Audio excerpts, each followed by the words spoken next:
people for 500. Okay.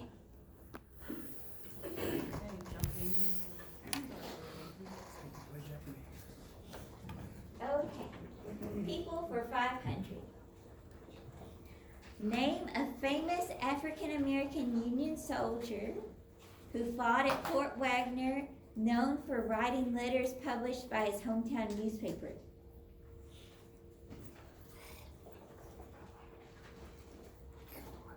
Yeah, that's a question worth 500. I tried.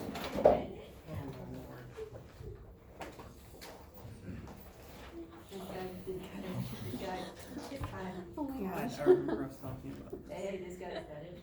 No, don't have it, this guy doesn't. Anybody?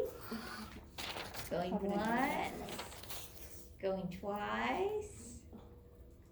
Okay, It's him. this team, James Henry Goody. yes, James Henry Goody. So we talked about him last week. He was someone featured in your exercise for last week. Okay, Goody. okay, this Goody, what would y'all like? Okay, would you like to pick one? I know it's him. Okay, economics 200.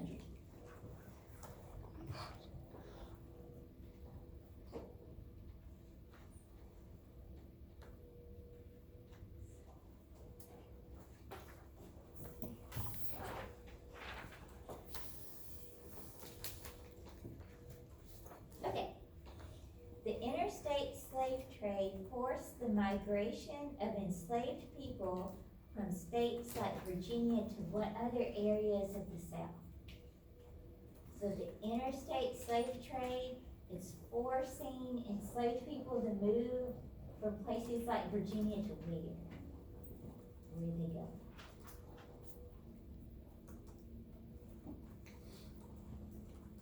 Are we looking for one state specifically? Okay. No. Texas, Carolinas, Missouri, excuse me, no, Missouri was free. Louisiana. Y'all are on the right track. So basically to the deep south and west. So, Okay. places like Maryland and Virginia, because of the interstate slave trade, a lot of families were broken up and people were forced to move west and south. Reform for 300.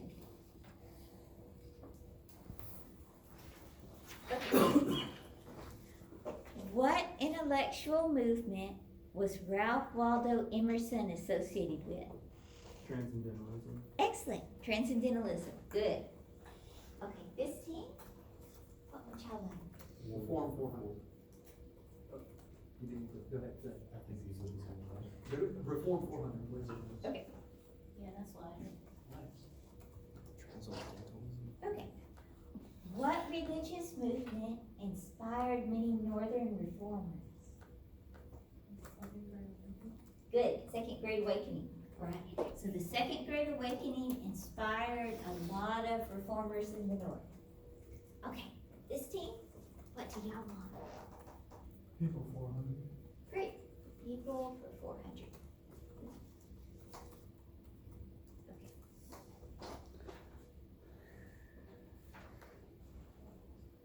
Who invented the cotton gin? Eli Whitney. Good, Eli Whitney. Okay, this team, which one? 400. Wars for 4, okay. I'm sensing a strategy at 400. Henry Clay's favorite son died fighting in which war that he and many other Whigs opposed? Civil War. No. Good guess. You're close. Does this team have it? The Spanish American, or the Mexican American War. Mexican-American War. Good. Okay. This team, what would y'all like next?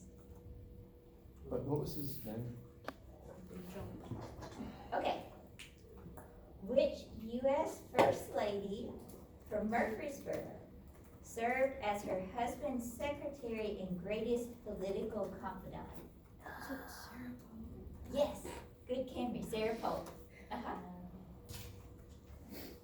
Okay, this team, what would y'all like? War's fighting.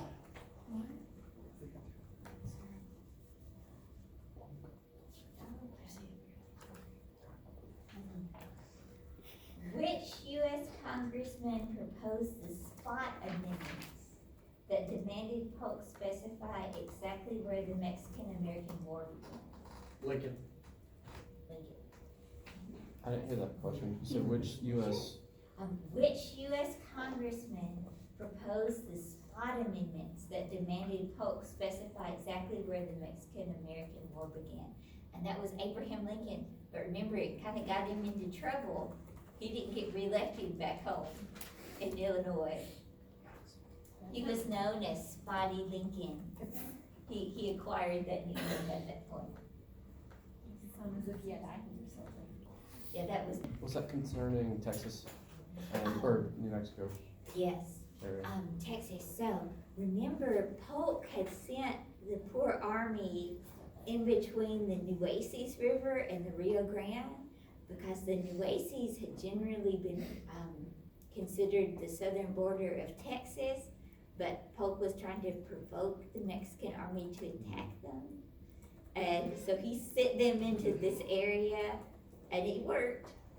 The Mexican forces attacked the US Army there. People who opposed the war. What Whig leader repeatedly ran unsuccessfully for president? Henry Clay. Excellent, Henry Clay. Good. Okay, over here. People 300. Okay. What group of women used their relationships with men in the military to force Confederate government officials to address their concerns? Soldiers' wives. Soldiers' wives and widows. Soldiers' wives. Yeah, that's great. We had a group response and they were all correct. Good job. Okay, what would y'all like?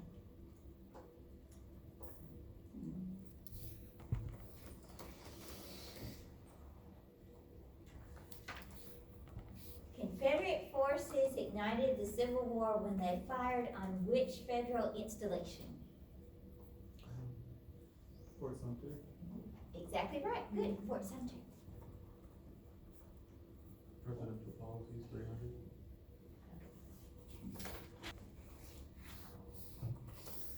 Why were the results of the presidential election of 1860 so controversial?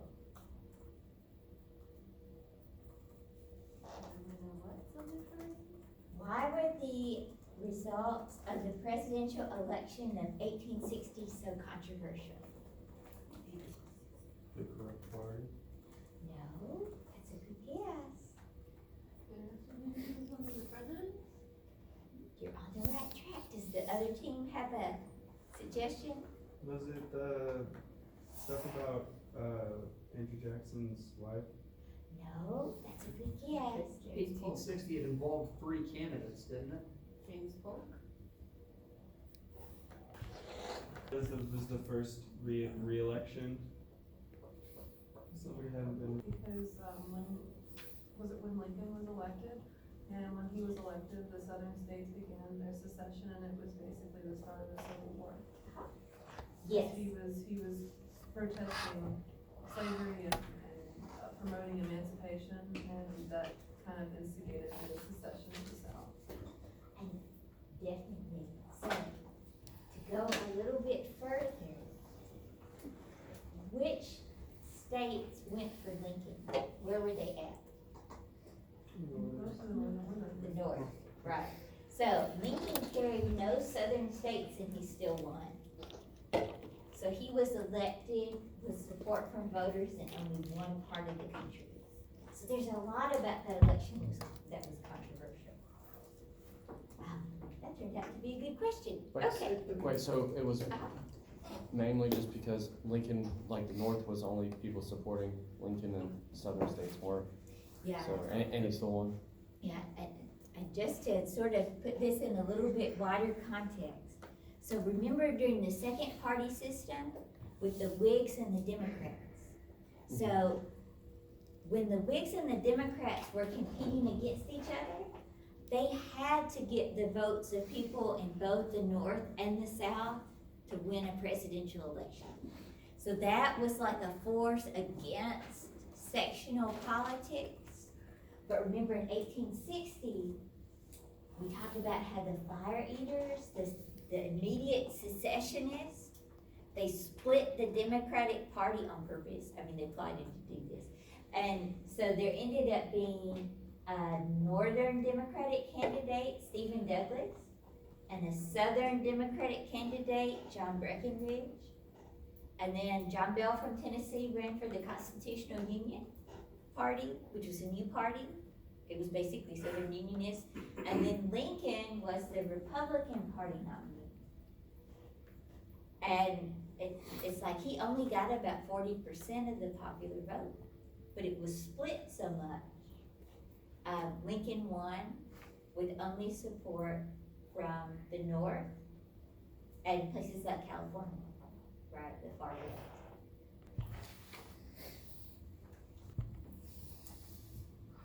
Okay. What woman led many enslaved persons to freedom on the Underground Railroad? Harriet Tubman. Okay, tell me, good. Another correct group answer. Excellent. That's what we want. We want everyone to be able to say, this is the right answer. Okay. This team. What famous abolitionist escaped from slavery, wrote an autobiography, and published a newspaper? Oh, Frederick Douglass. Excellent. Frederick Douglass. Okay, that was. Yeah, we talked about him tonight and some other days as well. So he's an example of, it would be surprising if there was an essay question and he would make an excellent person to talk about as an example, right? Okay. What was the system used by many textile mills in the North that relied on the labor of young single rural women called? So think I remember reading that. way back to the class right after fall break. Does anybody remember where were a lot of the textile mills in the North? Lowell, right? So that's part of the answer. It's the Waltham-Lowell system. The what, wall? Waltham. W-A-T-H-O-M? Waltham is W-A-L-T-H-A-M. Okay. Waltham-Lowell system. And actually, if somebody could get Lowell system, that would be close enough, right? Because you see that term as well.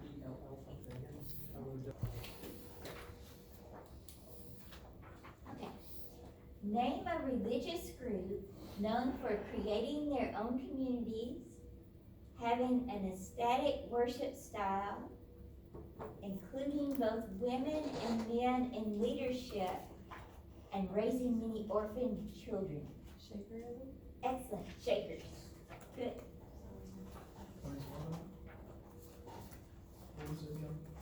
Sure. Yeah, I'll read the question again.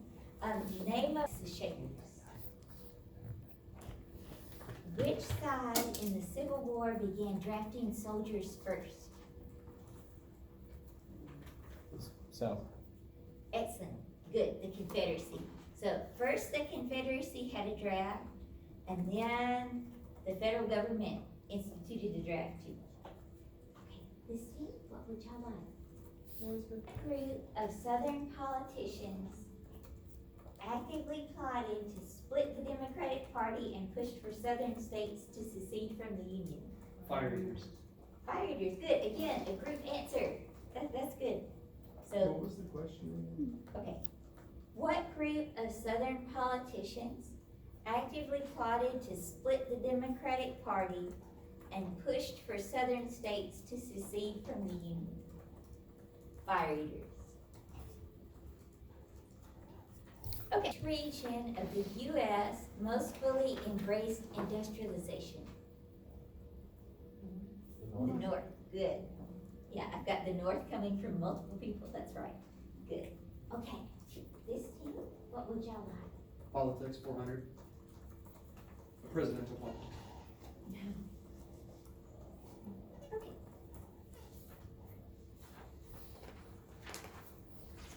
How did John Quincy Adams become president? Wasn't it for the corrupt bargain? Yes, That he had with Henry Clay? good, yes. Or that's how it's thought that he became president, is the corrupt bargain. Because he nominated Henry Clay in a position that traditionally, followed the presidency, and like kind of was thought that they worked together to get him elected as president. Exactly right. Henry Clay was Where did the first women's rights convention that endorsed women's suffrage happen?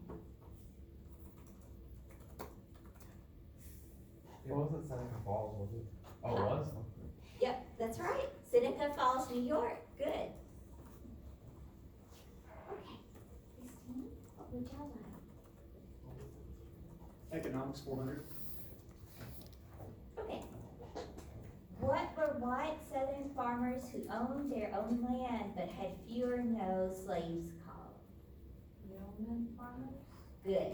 That's kind of a strange term, but that's correct. Yeoman farmers. Good. What would y'all like? Name one reason why the South had less industry than the North. Yeah, I have to do with this like. Oh yeah, I forgot. That's okay. I think Linda's got it. That's okay, Linda, we're not keeping score. So, what, continue on with what you were saying. Did it ever have to do with the slaves? Yes.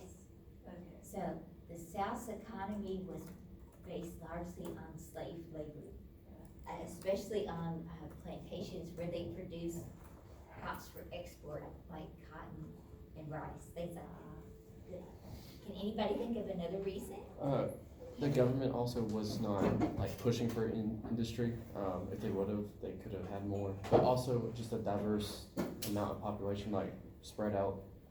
North had a lot more centralized population that benefited the industrialization. Good, so that's really two more reasons. So, the leaders in the South, the people in power, were not really in favor of industrialization.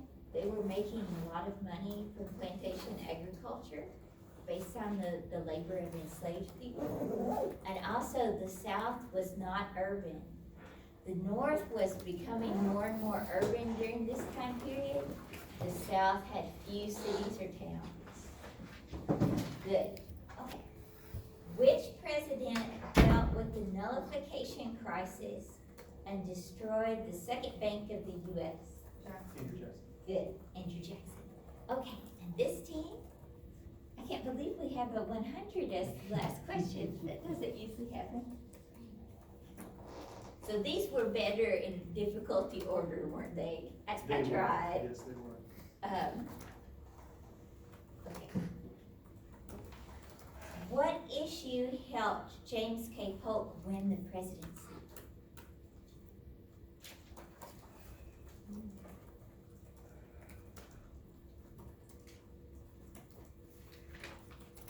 Cause his life was, there wasn't any scandals around it.